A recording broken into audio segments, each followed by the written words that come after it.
Hey everyone, today's video is about when you get the flu and he worries about you. Please don't forget to subscribe and let's get going. You groaned as you rolled over in bed, your head pounding and your throat dry. The flu had hit you hard, forcing you to stay home from UA while the rest of your classmates attended class. You texted Aizawa that morning to let him know that you wouldn't be in, but you hadn't expected the barrage of missed calls and messages that lit up your phone when you finally woke up in the late afternoon. Most of them were from him, Bakugou Katsuki. Your thumb hovered over his name as you scrolled through the notifications. 12 missed calls, 8 unread messages. Your heart skipped a beat. Since when did Bakugou worry about anyone? You tapped on his messages first. Bakugou. Where the hell are you? Class started 20 minutes ago. Hey, answer your phone now. Are you sick or something? Fine, whatever. Die then. You snorted at the last one. Classic Bakugou behavior. Still, the fact that he'd bothered to check on you at all made warmth spread through your chest, although that might have just been the fever. You debated texting him back, but before you could, your phone buzzed with another call. His scowling contact photo flashed on the screen. Swallowing hard, which hurt thanks to your sore throat, you answered. Finally, Bakugou's voice snapped through the receiver. What the hell took you so long? You winced. Sorry, I was asleep. There was a brief pause. What, are you sick? Yeah, flu, I think. You coughed weakly. Another beat of silence, and then, whatever. Stay in bed then. The line went dead. You sighed, setting your phone aside. That was weird. Bakugo had sounded almost concerned. No, that couldn't be right. He probably just didn't want you getting everyone else sick. No, maybe himself, actually. You curled back under your blankets, drifting in and out of sleep until the sound of your dorm room door slamming open jolted you awake. Up. You blinked barely to see Bakugo standing in your doorway, arms crossed, a plastic bag dangling from one hand. Bakugo, you croaked out. What are you doing here? I told you to stay in bed, didn't I? He stomped over, dropping the bag on your nightstand. Here. You peeked inside. Medicine, tissues, a sports drink, and... Was that soup? Your eyes widened. You got me stuff. His scowl deepened. Shut up, you look like shit. Despite the insult, your chest fluttered. He'd gone out of his way for you. Thank you, he murmured. He grunted, turning away like he couldn't stand to look at you. But you caught the faintest pink tint on his ears.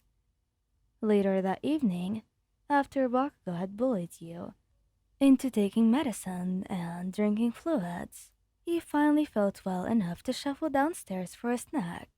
You waited a bit after Bakugo left, and as you reached the common room, you heard laughter, and Bakugo's voice, loud as always. That was so funny, huh? Dude, he literally ditched training to play nurse. Kaminari teased him. I didn't ditch shit. I just... Bakugo cut himself off with a growl. Face it, man. Kirishima grinned. You've got a soft spot for them. A beat of silence, and then... So what if I do? Bakugo snapped. Yeah, I like him. You've got a problem with that? Your breath caught. Did he just... The common room erupted into chaos. I knew it. About damn time, Bakugou. Wait, that's kind of sweet. Shut the hell up, all of you.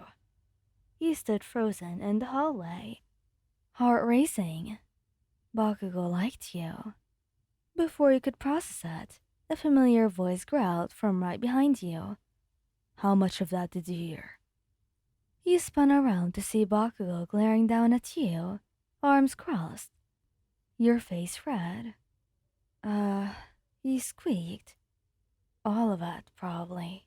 His eye twitched, and then, with a frustrated groan, he grabbed your wrist and dragged you toward the kitchen. You're eating, then going back to bed, he grumbled. And we're talking about this after you're not half dead. You couldn't help but smile. Yeah, okay. He shot you a sideways glance, his grip on your wrist loosening just enough to slide his fingers between yours. And for the first time all day, you didn't feel so sick anymore.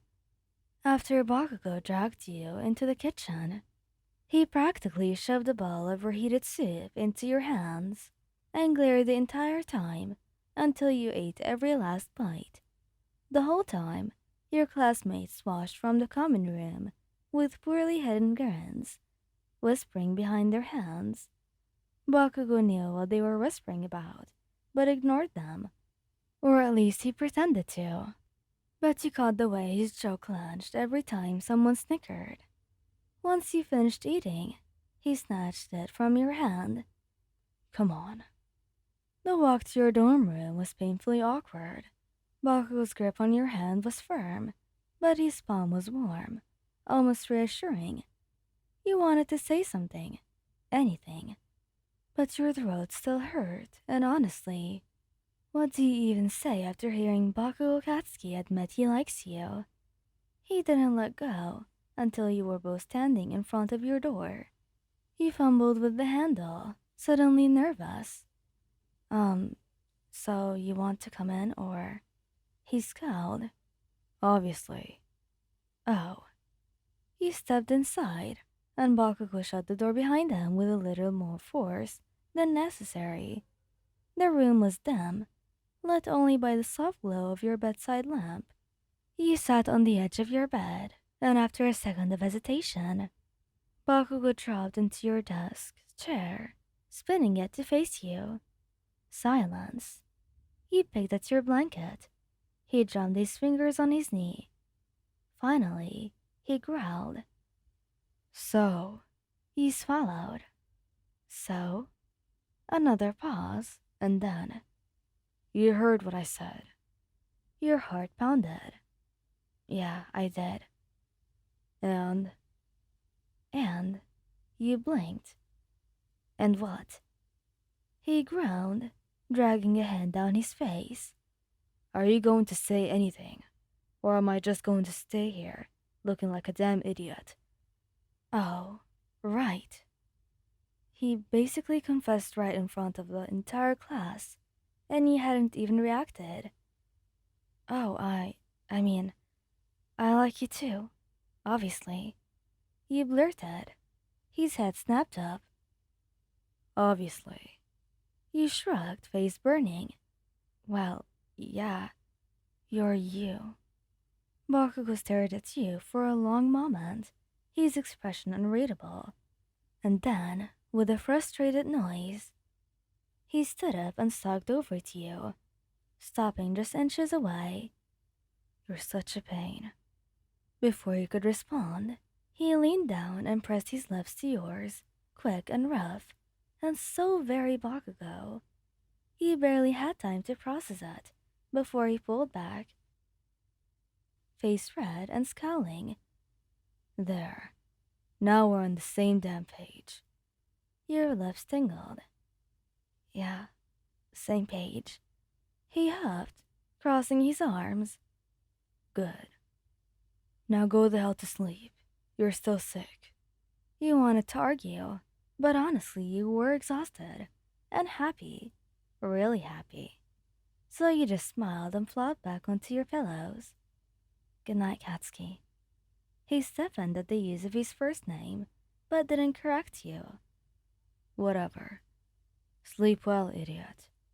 And as he turned off the light and left your room, not before one last glance back, you couldn't help but think this flu might have been the best thing that ever happened to you. Thank you guys for listening. Please don't forget to subscribe, and goodbye.